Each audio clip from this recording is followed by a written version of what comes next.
Hi, and welcome to the third edition of the Worried About Satan podcast. On today's edition, I'm going to be talking to Mark from the band Gallops, who are a sort of math rock electronica band that I've sort of known throughout their career from the very start right up until now. And they've sort of been going through a lot of stages of the band. They've had ups, they've had downs, a lot like me and a lot of other sort of bands in our position. But it was a really good chat. We talk about like the music biz, the ups and downs of that, and how they write, how they put stuff together, and all sorts. It's a really good chat, and yeah, definitely check out Gallops. I'll leave links in the description so you can check out their music and stuff. But yeah, so here we go. This is Mark from Gallops. I kind of kick them all off with sort of like going back to like how people started.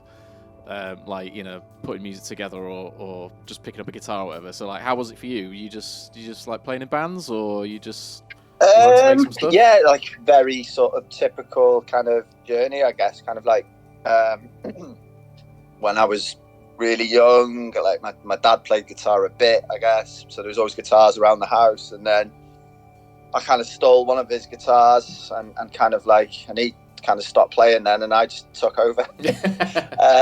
And then, so like I grew up in a house surrounded very much by kind of like rock music. So that was my sort of upbringing, really. Like my dad's a big fan of kind of like, I don't know, like Kiss and Iron Maiden and type of like more classic rock type stuff. So that was my kind of introduction to music, I guess. Okay, yeah. And then picked up the guitar, as I said, and I went through that sort of very typical journey of people our type of age, of like kind of the whole kind of pop punk, new metal sort of era, late 90s, early 2000s, and yeah, played in a couple of bands with some of my mates, but never like actually anything other than just practicing. And then the first band I ever was in was Gallops. So quite a weird one, really. So that was in 2007. So I would have been like 21 when we started Gallops. So, but yeah, that was my first like serious band, if you like. Yeah.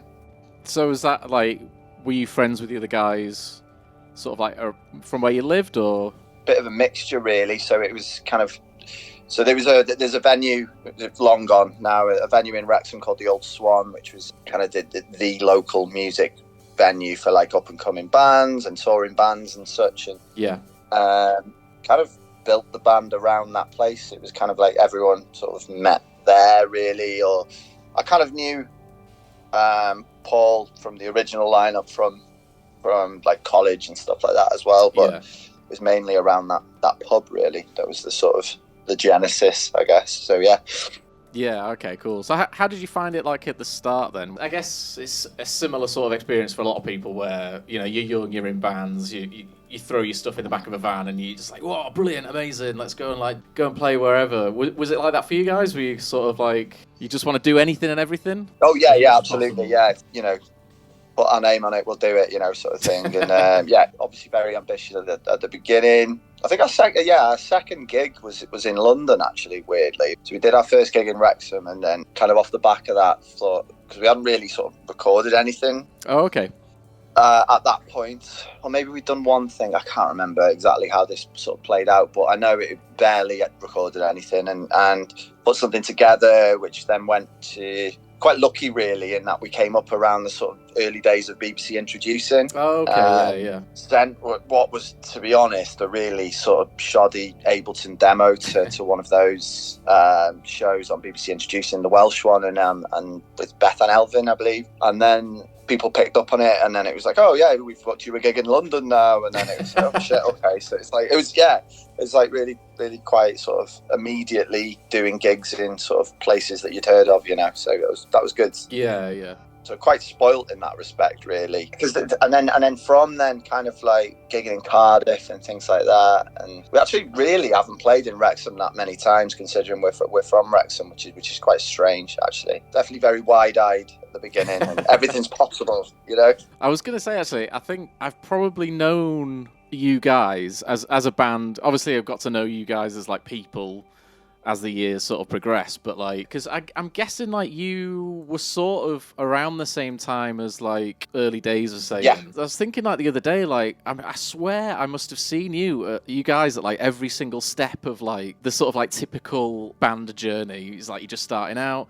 You get the sort of hypey stuff, and then you sort of like, you go into that like long road, and then maybe there's a few ups and downs, and then you sort of like come out of it like kind of now where sort of, you know, at the beginning, because I remember actually seeing you guys at the Great Escape, and that must have been like 2011, something like that.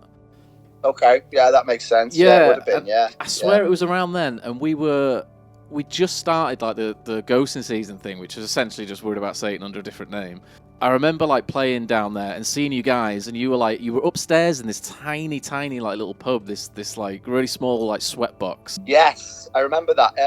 It's called the Prince Albert? Yeah, I think it is. Yeah. And it was absolutely rammed. It was a really rammed gig. Yeah. Everybody was there, and they were like, "Oh, I've got to go see this band. You know, all that kind of thing." Cool. And it was absolutely rammed, and I was like, "Fucking hell, who are these guys?"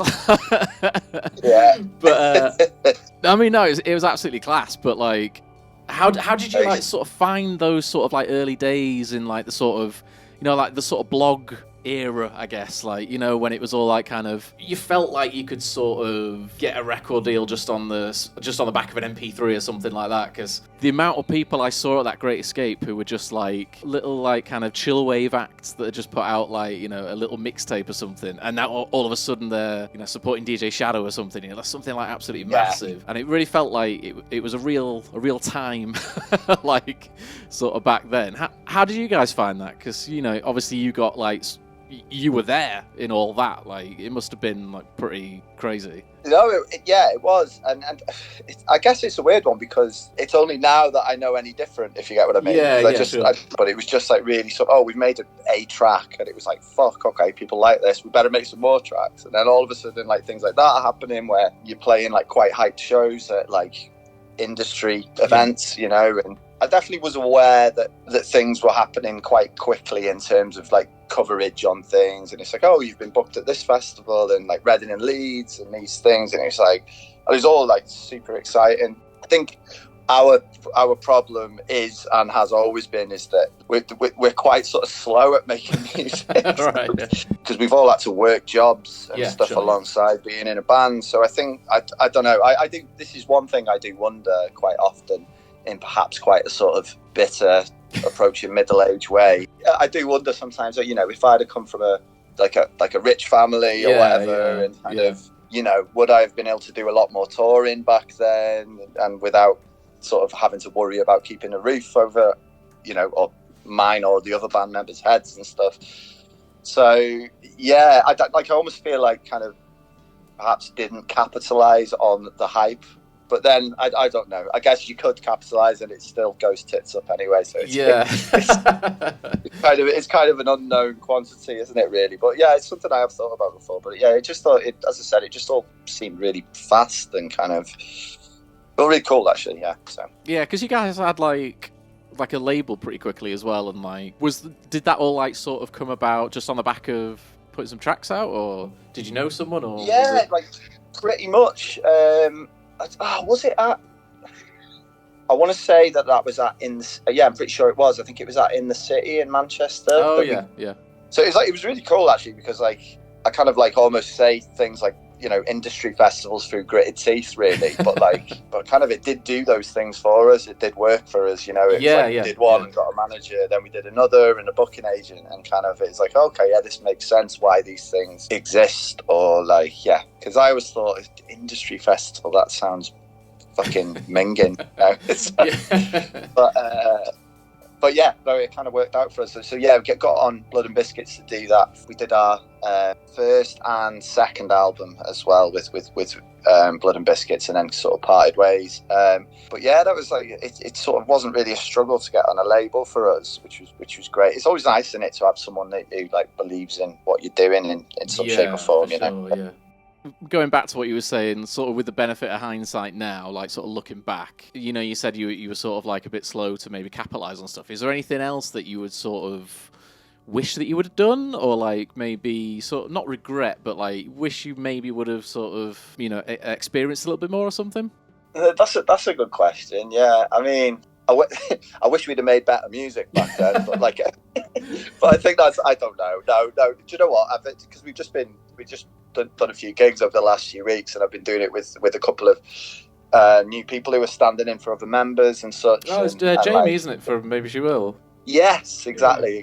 Yeah. So Jamie was actually one of these that I was having a conversation with, and it's like, because I look back on those tracks now, and I don't know whether you feel the same about your Satan tracks and stuff, where like you like you almost can't listen to them. Yeah. Sort of like, I was talking to Jamie about this, and it was very much like, he's like, well, yeah, but like people like those tracks, and it's like, well, yeah, and because basically we were discussing whether we should be playing them at the moment in shows and such. And yeah, I think I just need to like get over myself in that respect and kind of just be like, right, okay, no, it's fine, you know, like other people like it, doesn't matter whether it's exactly what I want to be doing right now, you know. So, you know, I'd like our early records to sound a bit better, but then I don't know, maybe they wouldn't have the same vibe to them if they did, you know. Yeah. I think I used to be like that, especially with like the first record that came out with a Satan name on it. It was essentially just like a load of shit that I had sort of like flying around on a really old hard drive, and I sort of cobbled it together and called it an album, and it was like, oh yeah, it's Worried About Satan, here you go. And for ages I was like, oh,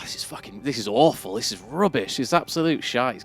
You know, it's just me fucking about in Cubase and, you know, Reason and stuff like that. And then after a while, you, like you say, you sort of get over yourself and you're like, actually, no, it's not too bad. Like you can sort of like see where you're going with certain things. Totally. I don't know, in my experience anyway, like everyone feels like the music that they're making right now is the best thing they've ever done, right? And it's like, well, I think that's important to have that mindset, right? Surely. Yeah, sure. The amount of times I always hear, oh, I'm just so nervous to put anything out, or it has to be perfect, or I've been working on this album for like 5 years, and I'm like, well, seriously, fucking hell, man, like, just put it out.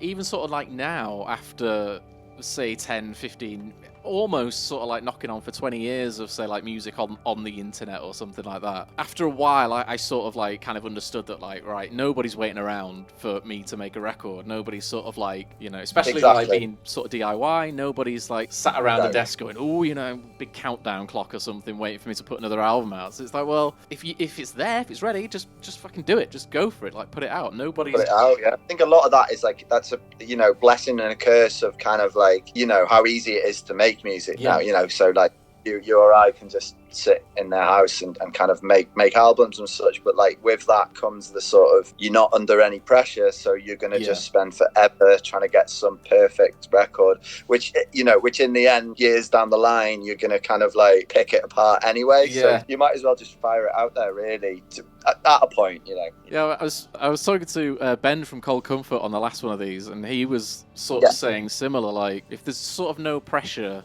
I guess it can go one or two ways, maybe. Like, if there's no pressure on you to like make anything, you might just sit and twiddle your thumbs for like 3 years, going, you know, I'll finish it off. I just need to add like this, that, and the other. Or you might go the other way and just go, I'm just bashing these out, like, you know, one after the other, because it's great, because, like, you know, no one's breathing down my neck saying, you've got to make it sound like this, and, you know, you need a single, and you need to get it on Spotify, and all this kind of like garbage and stuff. So yeah, I guess there's like you can really let it get to you, or just sort of work with it and just think, fuck this, I'm just gonna, you know, bash out loads of stuff. And sometimes almost use it as like albums as like sort of testing boards. Like, I don't know if you feel this as well, like sort of say you've got like a new bit of kit or a new idea or something, and you'll just be like, fuck, I'm just gonna make something with it and see where it goes, and you put it out, and then you sort of like, okay, cool, go on to the next thing, and then, you know, see what else happens. So it's kind of like you have these albums as like these little time capsules of you messing about with that sort of like sound or idea or kit or whatever. But definitely, I tell you what though, I feel like this is really highlighting kind of how prolific you are and how prolific we are not. No, I get you though. I really do. You know, having that sort of, because you're releasing a lot of music. It's great. Like, you're one of those people that I'm like, fucking hell, like how are you managed to make so much music in so little time? It's like, it's a funny one because, like, again, I was like talking to Ben and stuff, and we're talking about like release windows, like sort of how long sort of people give a shit before it sort of like drops off, you know, when you put something out. And I was saying to him, like, the only reason I put so much stuff out is because my window is so minuscule. I've got like 2 days. I got like the weekend max where people sort of give a shit. And then when Monday rolls around and I do the whole like, oh, in case you missed it, like, you know, on social media, no one gives a fuck and it's already gone and like everyone's sort of moved on. And like, I guess that's a symptom of not having, like, I don't have an agent, so I can't tour around it, and I don't have a label, so I can't get like, you know, certain bits of press or, you know, so it's, I guess Word About Satan in 2023 is just the glorified Patreon. Like, all you've got to do is just sign up to my Bandcamp, and then I just like throw out all these albums at you, and you just like sort of pick and choose. But like, I don't know. I think that's a good model, though. You know, I do. I like, it's something I've thought about, that similar sort of thing. But well, actually, yeah, I've thought about that sort of like, oh yeah, you do Gallops as like a Patreon thing or whatever, and but then I thought, well, no, that's probably not going to work because like I'm not prolific enough to, to justify a subscription. Because you guys have like had sort of records on like labels and stuff, how does that sort of like match up with? I mean, you're doing the new stuff yourself, right? Yeah, well, we've set up our own label now for this, called Scandal Concerts. So our new EP comes out this week, and putting that out digitally first and foremost, and then we're going to do vinyl pressings like in a few months, basically waiting on sort of finding out what the waiting time is for it, which is a nightmare at the moment, as you probably know. So yeah, I mean, it's kind of it's a very sort of DIY thing, and kind of like affords us lots of freedom. You know, there's no pressure like to do anything, or to do anything at all, actually, but certainly not to do to create a certain type of music, or, you know, so that's really good. And I guess in comparison, it isn't actually that much different, because it's not like when we were with Blood and Biscuits there was any sort of pressure there either. Right, yeah. But it's been quite nice to just be able to just be like, you know, okay, so this is the aesthetic, this is the direction we want this to be in, and kind of like we've got a few ideas for like doing some other releases through the label from like wider Gallops sort of family, if you know what I mean.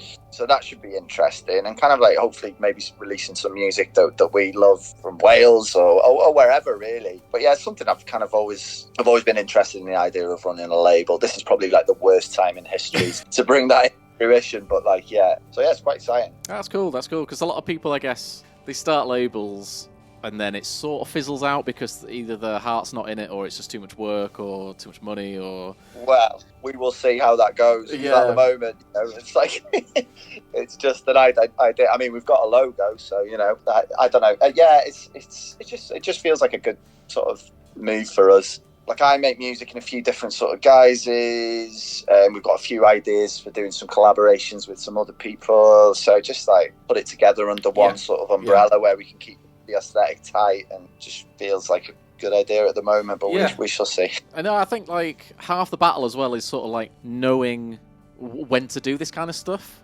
because like sometimes people kind of maybe do it too early on in their career or too late or something. It's nice that you know you want to go for it. That's I think like pretty cool. Like, well, kind of like it's I guess it stems from just, you know, I've always been the sort of person who pecks people's heads with kind of like, listen to this, it's great, you know. So it's like, well, why not? Yeah. Why not? I wouldn't say make a career out of it. That's probably a bit strong, but why not?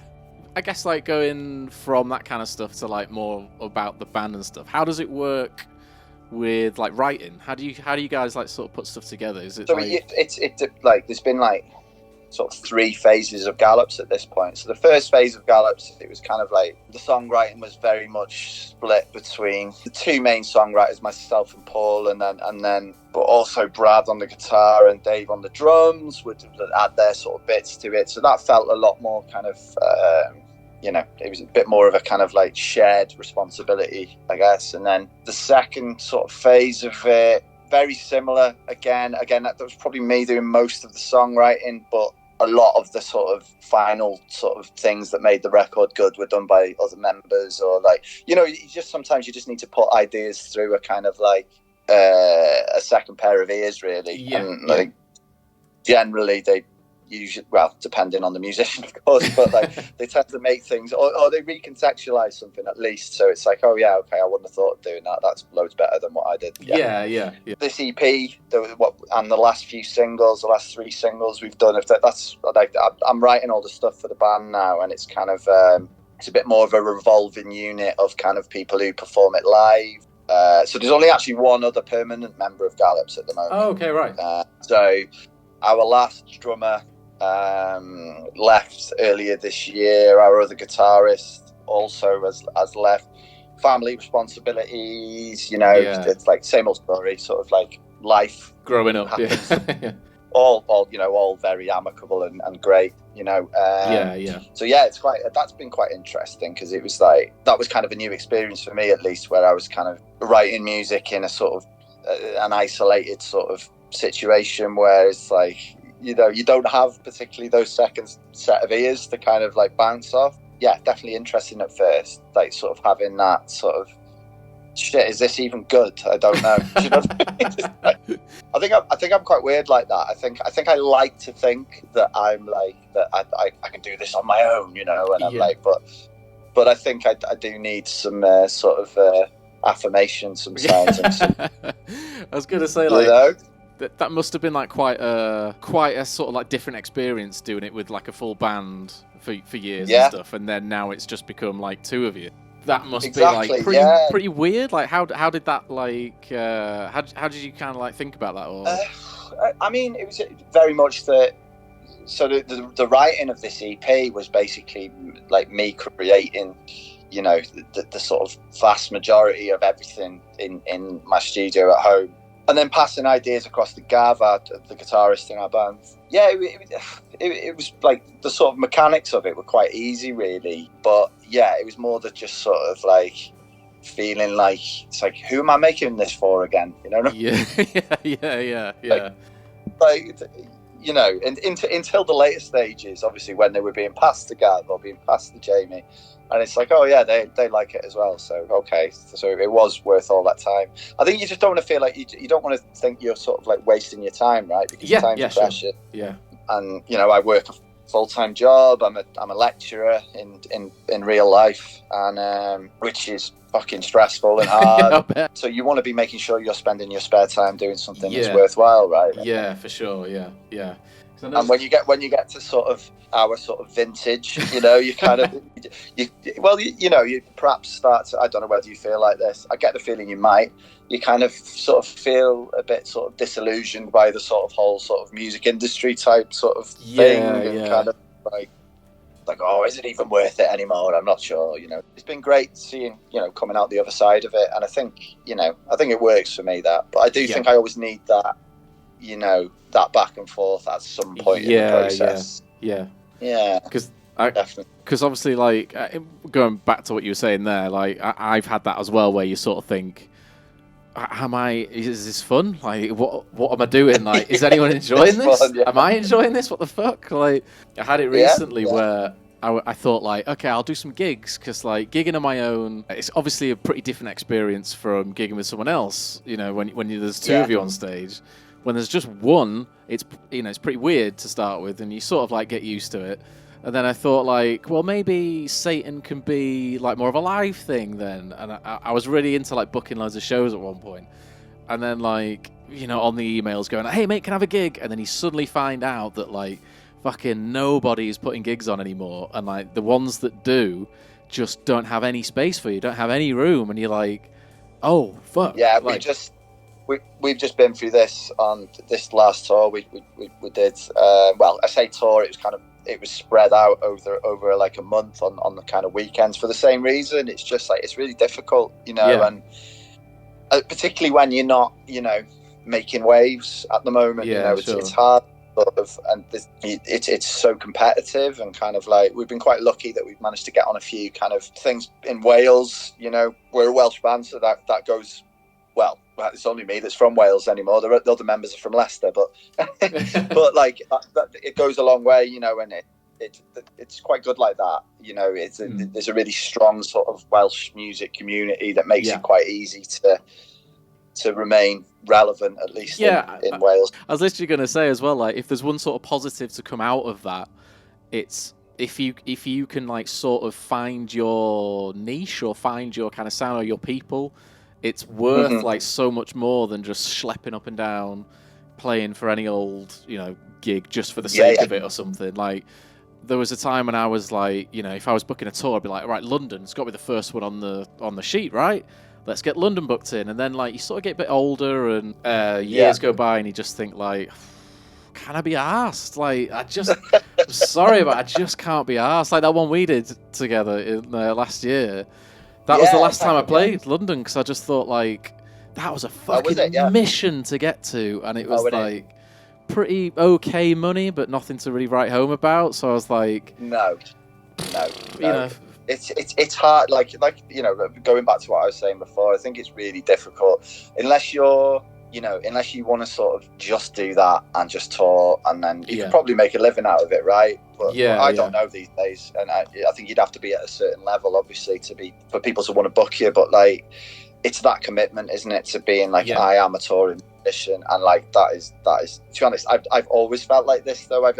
I think right at the beginning of the band, it was like, let's just do gigs all the time, because you know you just don't have as many responsibilities in your life at that point, and also it isn't as tiring, right? Exactly. But now it's just like I just couldn't do that, you know. Like these last dates we've done, we were with like 2 dates in a row on a weekend, and like on the Sunday I was just like, oh my god.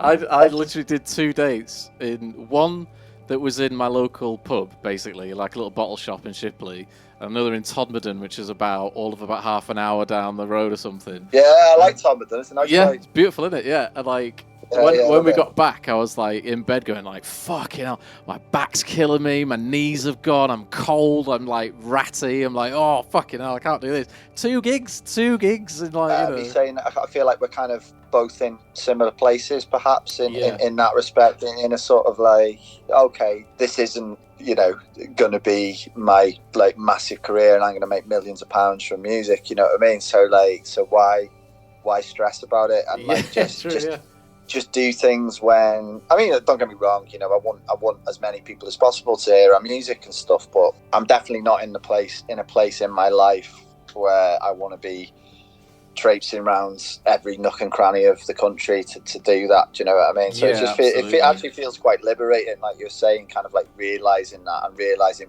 why I do this, because like quite often you do question yourself. You know, it's like, is this just like a compulsion, or is this kind of like it sort of helps as well if you're sort of based in a place where there is like a bit of a scene or a bit of a network, or even if you just, you know some people there, that's like, that kind of stuff is worth, for me at this point in my life as well, I think that's worth way more than just sort of like, you know, oh, can I jump on this gig that's, you know, 200 miles away and I'll get paid nothing, but like, you know, I'm doing it for reasons. But like, whereas now you're just like, well, that's it. And like, you know, I think the older you get, you start to realise that like, what is the point sometimes? You know, that's like super negative. That is like, but you get what I'm saying. This point, you know, you might, you know, this sounds quite romantic, but you know, you might play to 2 new people who will then go and listen to your music, and that's great. But you know, there is a balance to be struck as well, where it's like, okay, is this affecting my mental health?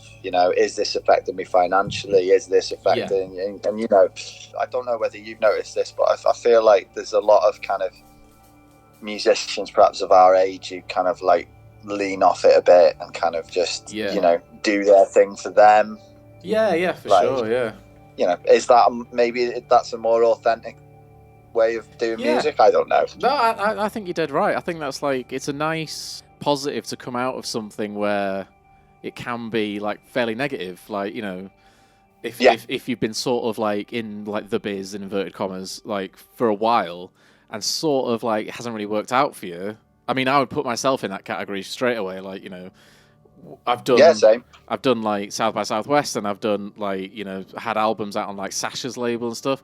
But at the end of the day, I'm still stuck here. After all of that, it didn't really sort of like propel me to megastardom or, you know, anything like that. We couldn't. No. So no, that's it.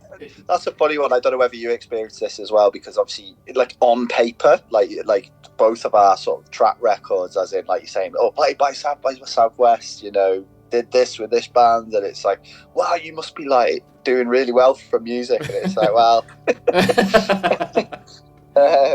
yeah. It's you know, it's just difficult, isn't it? I think, Yeah, you know, yeah. it's like a real chosen few sort of situation now, isn't it? And yeah. And I think you have to find love in it elsewhere, you know. Yeah, for sure. Yeah. It's a good way to look at and it. really, and to be honest, you know, the love that I feel like that I'm definitely finding in it these days is probably it's almost like going back full circle to the start of it, where it's like okay, so that was the reason you did it in the first place, Yeah, right? absolutely. Okay, Yeah, so it's yeah. like, yeah. It's a good movie script, this, isn't it? You know?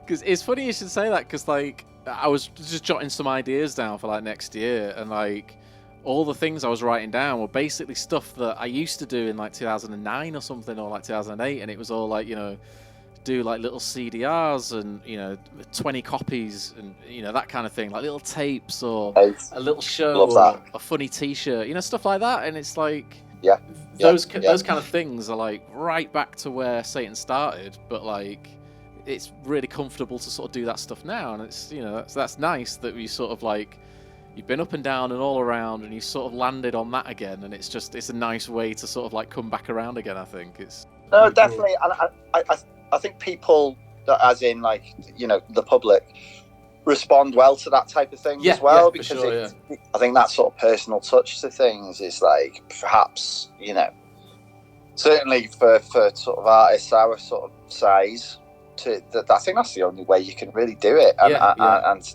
without kind of, you know, either fucking yourself up or kind of, so. Okay, what I usually do kind of wrap it up now, if you like, because it's kind of it's cracking on. It's cracking on.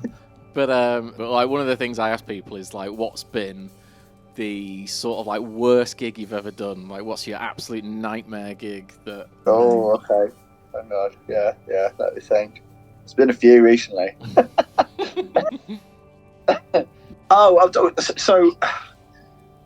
This is probably, so like we played in Shanghai in China, and went via Paris on the way there to change flights, obviously, and then I don't know if you know, but Paris is like notorious for losing your luggage, right? Yeah. So we turned up in Shanghai to sort of find out that our luggage was still in Paris, all of our equipment basically. And we were playing a festival the next day in baking 40-degree heat. Anyway, so like we tried our best to see if we could get it sorted. It wasn't happening. So we were like, in the morning, we said, look, we'll just go to the festival. We'll just have a fun day. You know, nothing we can do about it, blah, blah, blah, blah, blah. Yeah. So basically we got absolutely steaming pissed. And then about an hour before our stage time come on, the stage manager or whatever it was come over. He was like, right, we've hired all of your exact gear. We've got it all now, so you can go on stage in an hour. And it was just like, so we just had to, like, so I had to, so we were using, obviously, like, our stuff is like programmed stuff. Well, one thing we had was the laptop, because I had that on me personally. So luckily I had all the Ableton set on there, but they'd got me like a Nord rack keyboard. I had to sit in this like sort of little tent in like baking heat, steaming out the back of the stage, reprogram all of our synth patches, get the drum pad, re-upload all of our stems and all of the stuff. And then played the gig, and it was like the worst gig. Like, we were absolutely terrible. So that was like but like actually at the end, it was like, you know, look back on it and laugh, but it was just so stressful at the time. It was like, it was one of those we felt like saying, no, we're not doing it. You know what I mean? But like, obviously they've already paid for us to go there, and it's like, right, we've got all of the gear you need. Can't say no. Basically. Yeah. Were you booked just for that festival? Yeah, actually. Wow. Yeah, this time we've been to China twice. Once we did a tour, this was like literally a weekend in Shanghai, which was intense in terms of like travel, obviously. But we weren't match fit, should we say? You know, so yeah, that was probably like the most memorable nightmare I've had at a show. Yeah, I reckon. Blimey, I do remember playing with you guys once. Liverpool, yeah. I'm hoping you bring this up. Yeah. And it was us, you, and Andy Hung from Fuck Buttons DJing. From Fuck Buttons, yeah. Yeah, I swear there was like 3 people that like turned up. Was there any? I think there was no one. I noticed. I don't know when it was. Maybe it was after we played or just before we went on. there was 3 people stood at the back looking really awkward. So they'd obviously sort of like wandered in or something and just thought, what the fuck is this? But yeah, that was... and what I do, the most memorable part of that night, Andrew from Foot Buttons, I remember he was DJing, wasn't he? And he just put like The Mercy Seat by Nick Cave on, like... And it was just like super loud, like playing to a completely empty warehouse, and it was just, I don't know, it just seemed really poetic in a mad way.